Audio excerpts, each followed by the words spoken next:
Hello, Moltrap here, doing another audio commentary. I've decided to pull a game out of the Pro League for this time. This is GGPlay versus, as you can see, it said there, Sparky's Zerg, going by also the name of HoGiL, I think. I'm going to call him HoGiL, because if I just start calling him Zerg, it's going to be a little confusing since they're both fucking Zerg. Anyways, here's HoGiL right here. GGPlay is here in the top left corner, and HoGiL's in the bottom right corner. GGPlay is in brown. So I decided to do this just because GGPlay, obviously having a decent chance of advancing in the OSL. And if he does advance in the OSL, he's gonna have a few pretty tough Zergs to possibly come up against. He's probably gonna Savior's probably going to be advancing. I'm really hoping July Zerg advances. Jaedong also very likely to be advancing in his group. So each of the groups has a Zerg that may be advancing. GGPlay, I mean, if he gets a lucky loss from one of the Terrans, and someone else brought this up actually in the TL forums, if one of the other Terrans gets a kind of a noob win on him, then he might actually advance in his group. We'll just have to see, I guess. But GGPlay, I looked at his stats before watching this game, and well, HoGiL first of all has no stats at all. He's only had like 2 televised games or something like that. By the way, this is Monty Hall. They're using Monty Hall, kind of an updated version of Monty Hall in the Pro League this season. Monty Hall SE 2.1 or something like that. Wow, that's kind of interesting. We managed to get the drone to mine and squeeze through. Anyways, so yeah, HoGiL pretty new at this, and Monty Hall adjusted slightly to actually make it easier on Zergs. I think they reduced the amount of minerals in those mineral blockades. Not going to matter in this match, obviously, because it's Zerg versus Zerg anyways, but so yeah, GGPlay not really that good of a player as far as statistically. I mean, I've seen him play. I know. I actually don't remember seeing him play Zerg versus Zerg that much. Not a lot of Zergs in the last OSL, but I have seen him play, and he's damn good. Although a lot of people say he's like one of the best.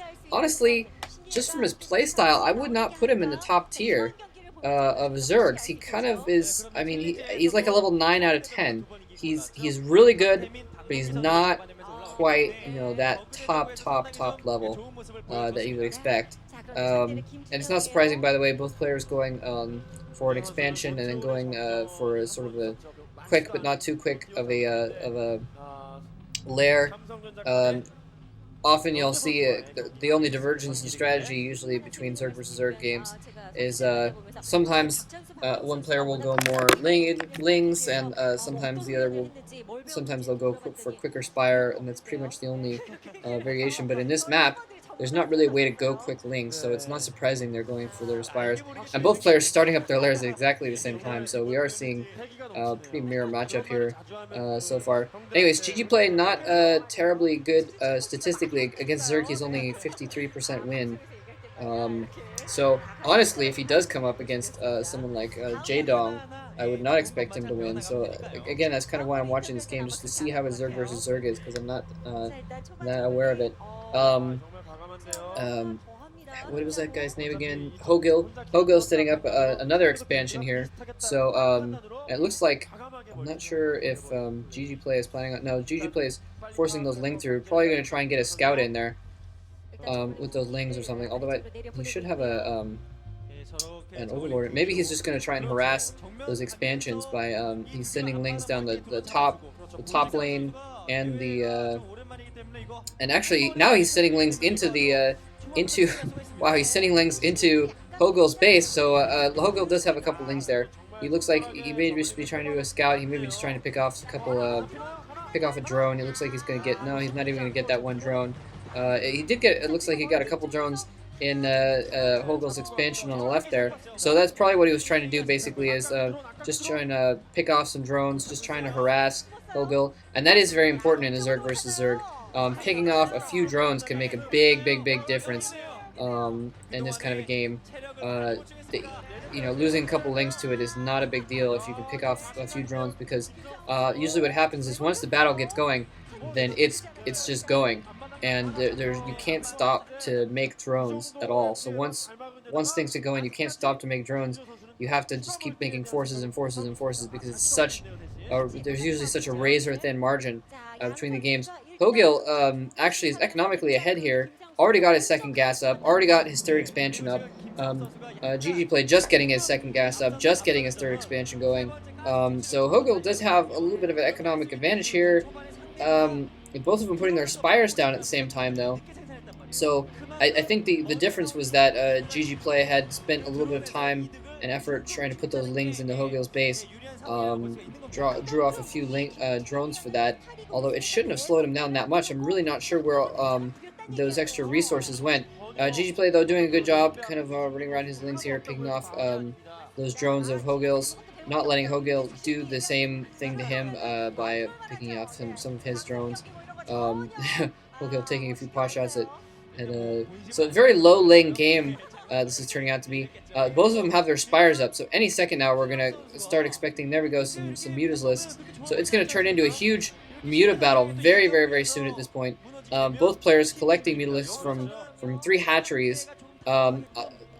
Probably HoGiL has a few more larvae that he had around, so he's gonna have maybe 1 or 2 more Mutalisks at this point.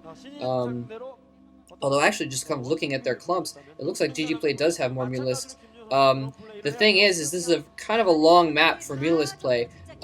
So it's and the way it's set up, their spawns are in the top left and the bottom right, no matter what. So they can't exactly, it's not like they could have close positions and be able to just fly over and harass and fly back. You have to make a commitment here. If you're going to fly over to the enemy base, you're going to leave your base undefended. And if it turns out that the other guy flew over to your base first, then you're completely hosed. So that's why we see both players kind of sitting back and collecting their forces here, collecting Scourges. GGPlay, interestingly, even though he got the expansion up later, it looks like he's amassed a lot more forces. He's got more Scourges, about equal Mutalisks now. And basically it's going to come down to what happens in the micro. And looks like GGPlay sending in some lings there to do some more harassment. He is probably going to be able to pick off maybe a drone or 2 there. Although, no, HoGiL was... Sorry, I keep forgetting his name. HoGiL's Mutalisks are nearby to pick off that ling. So GGPlay moving in here now. GGPlay has massed his forces nearby HoGiL's base. HoGiL's sending in his Scourges. This is where the micro is going to come in. It's going to be crucial. GGPlay picking off several Scourges. Very good micro on GGPlay's part. HoGiL not sending in all of his Scourges and his Mutalisks at once. That was kind of a failure on his part. What he really needed to do was running his Mutalisks, and as GGPlay's Mutalisks were occupied by his, a lot of Scourges going in. Oh my god, tons of Scourges going in. It looks like GGPlay is taking this battle definitively. GGPlay starting off with more Scourges, and as well, it's hard to see how many Mutalisks each has in this little clump here. This is basically going to be the deciding factor, but it looks like, oh, HoGiL coming in with more Scourges, though. Oh, that was brutal. That basically evened things back up right there. Look, I was about to say GGPlay is going to take this battle, but at that last second there, a bunch of Scourges came in.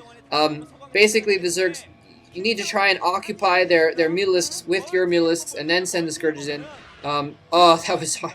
That was harsh, wasting 2 Scourges to take out 1 Scourge. That was kind of inefficient there. At this point, neither player really has any defenses, though. So really, I think what it's going to come down to, since they're both kind of microing back and forth and in exchanging even battles, is if one of them can get their forces to the other's base and take out some drones while the other one is caught off guard a little bit. That's basically what it's going to come down to. And